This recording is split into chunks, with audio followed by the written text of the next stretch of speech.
या जिल्ह्याचा पालकमंत्री गणपती मंडळाला आरतीला फिराव तसं साहेब गल्ली गल्ली बोळाबोळाने त्या ठिकाणी फिरत होता।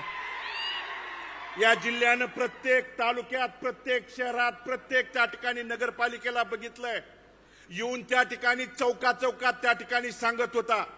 माझ्या पत्नीला प्रश्न विचारत होता, मला विचारत होता की भालकेजी तुम्ही निवडून आल्यानंतर निधी कुठून आणणार आहे?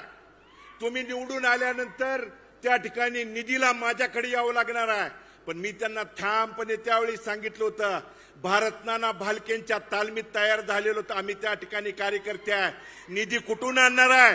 अरे निधी देणारा हा माणूस आहे, इथं बघ येऊन। सन्माननीय भगीरथ भालके हे आदरणीय भालके नानांचा वारसा सांगतात। भालके नानांचा वारसा सांगत असताना भगीरथजींनी भालके नानांचे आणि जयकुमार गोरेचे संबंध कदाचित विसरले असतील। ते भालके नानांना जेव्हा पाण्याचा प्रश्न सोडवायचा होता, भालके नाना 2 महिने जेव्हा मुक्काम करून मुंबईमध्ये थांबले होते, तेव्हा याच जयकुमार गोरेनं भालके नानांच्या मदतीला, राज्यपालाच्या भेटीला, मुख्यमंत्र्यांच्या भेटीला, या सगळ्या व्यवस्थेमध्ये जयकुमार गोरे भालके नानांच्या पाठीशी ठामपणे उभा होता।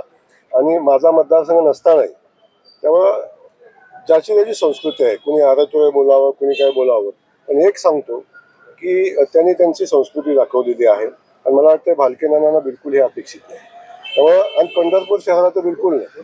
त्यामुळे ते काय म्हणतात त्याला अधिकचं महत्त्व नाही। निवडणूक असते, निवडणुकीच्या वेळी ज्या प्रचारामध्ये काही गोष्टी असतात, मी माझ्या पक्षाचं काम करेन, मी माझी भूमिका मांडेन। त्यामुळं आता माझ्या निधीची आवश्यकताच त्यांना राहिलेली नाही। त्यांच्याकडे निधी देणारे खूप मोठी माणसं आता मिळालेली आहेत, त्यामुळे त्यांना खूप मोठ्या शुभेच्छा आहेत।